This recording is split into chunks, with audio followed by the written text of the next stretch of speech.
What's up, everybody? I'm Marcus. Tom and Ryan. And together, we are the Northwest Sports Fanatics. We're back at you guys with a new video as promised. This time, we're going to get you ready for the college football season. Just right around the corner this weekend. Yes, sir. It should be exciting and fun. So, we're just going to go over our top 6 teams and a couple of players to look out for this year. And without further ado, let's get into it. So, I'll start it off at number 6. Number 16, we're going to go with the Michigan Wolverines. Mr. Jim Harbaugh. Of course, they're led by Mr. Jim Harbaugh. He got a little spat into it with Nick Saban this summer. But they are very talented. They led by the wide receiver, Jehu Chesson. He's pretty good. The tight end, Jake Butt. No pun intended. And they have 2 great running backs in Davion Smith and also Drake Johnson. But this year, I look at Michigan's schedule. They have some big road games. They're at Michigan State. They're at Iowa. And they are at Ohio State. For the season finale. Yeah, so that's going to be pretty hard. And then on defense, they got the jack of all trades. Y'all remember this name. His name is Jabril Peppers. He's a hybrid linebacker / safety, and it wouldn't be surprised if I see him in the Heisman race towards the end of the year. Absolutely.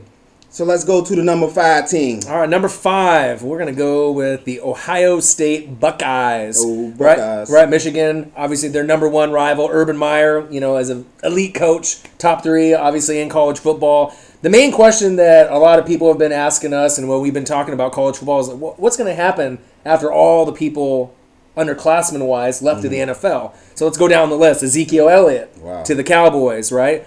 Defensive end Joey Bosa, right, who just signed his deal finally with the Chargers. Eli Apple, corner for the Giants. Braxton Miller, QB, obviously on the Texans, that switched to wide receiver. Cardale Jones. The list goes on and on. So you pretty much have 9 underclassmen that went early, in the draft, which is kind of a big hit for a team that's usually in the top 5. That's a lot of talent. 16 starters they actually have to replace. But I feel with JT Barrett, their leader, they still got another QB there. He can lead them to the promised land. They have a big schedule, though, this year. Oklahoma in September is going to be really tough. They're another, top 10 team. They got Michigan in the season finale, like we mentioned. But I think one player to keep an eye on is offensive lineman Michael Jordan. And we're not talking about his airness, right? Right. He's a freshman. He enrolled early. He's an elite guard. And I really feel that if he can learn the playbook and learn the system early, he might be the key piece to keep JT Barrett on his feet and then maybe get past some of those rivalry games against Wisconsin,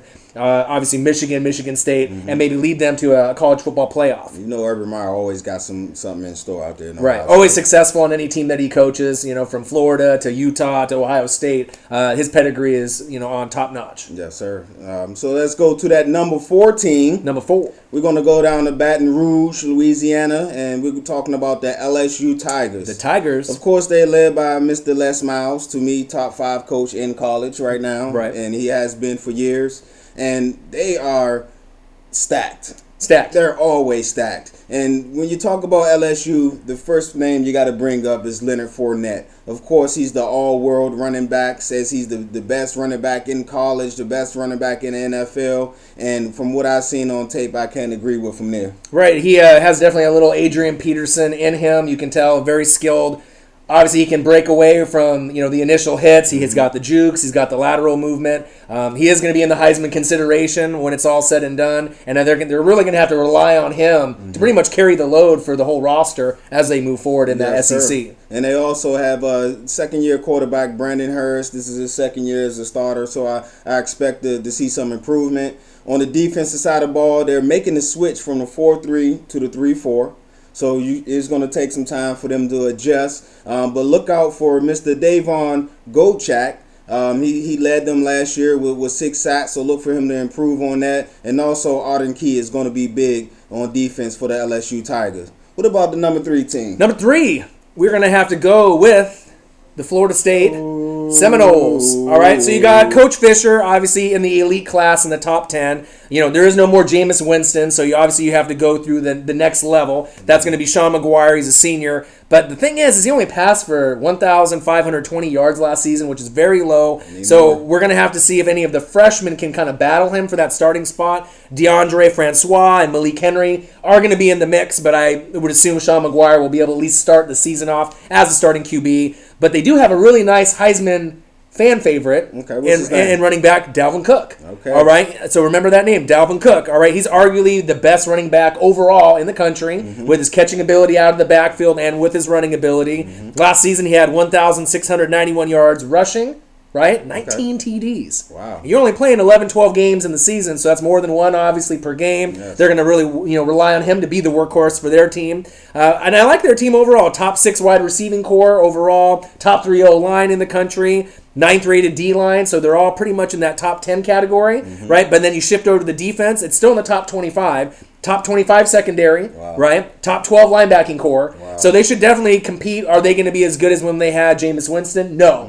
But they should be able to surprise a few people and probably make Jameis Winston proud that they'll keep them at that top level in the top 4, top 5. One thing Jumbo Fisher did once Bobby Bowden left is he kept the talent rolling in year after year. Recruiting classes have been just off the chain with them. And obviously Florida State, back when their heydays, when they were winning a lot of games, they're really trying to get back to that mantra of work done, back with the elite times when they were actually really well known. Yes, sir. And number 2 team. Number 2. We're going to go with the ultra exciting Clemson Tigers. Mr. Dabo Sweeney, some guy that is a guy that we've liked for a while now, and he continues to impress us. They lost some stars. Right. He lost Dodd and also Shaq Lawson, but they're led by my favorite QB in college right now, Mr. Deshaun Watson. He's a dual threat, pass, run, but he must improve on his accuracy and also his decision making as the year goes along. They have a real good running back in Mr. Wayne Gallman. They're dependent on him to give them a lot of help, and also a wide receiver, a name for you guys to look out for. They had, let's go through the wide receivers from Clemson. Sammy Watkins, right. Martavius Bryant. DeAndre Hopkins. Right. So and the list goes on, and you can add this name to the list. Artavius Scott, he led them with 93 receptions last year, so look on him to improve on that this year. Right, and obviously with the QB being so elite, to me, he is the best in the country. He is probably the Heisman favorite, and I'd be very shocked if they don't lead. He doesn't lead really them to the promised land. They can get to the championship, which they made last year.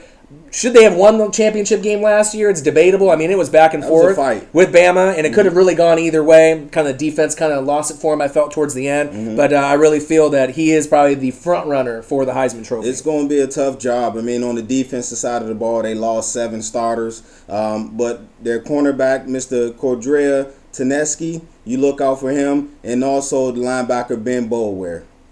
All right. And our number 1 team... Roll Tide. Of course. Who else? Right, the Alabama Crimson Tide. All Roll right. Tide. So they got a real tough schedule this year. They start off this weekend, USC. Oh, wow. Right, so that's going to be real tough because USC has been recruiting pretty well in the last couple of years, trying to get back to that elite time when Pete Carroll was coaching them. But they got new QB in there. You got Cooper Bateman. He's a junior QB. He's all right, you know what I mean? He ain't going to probably surprise a whole lot of people. There's not really an NFL future necessarily for him. But we'll kind of have to wait and see. Derrick Henry, obviously coming off winning the Heisman Trophy, is now doing big things.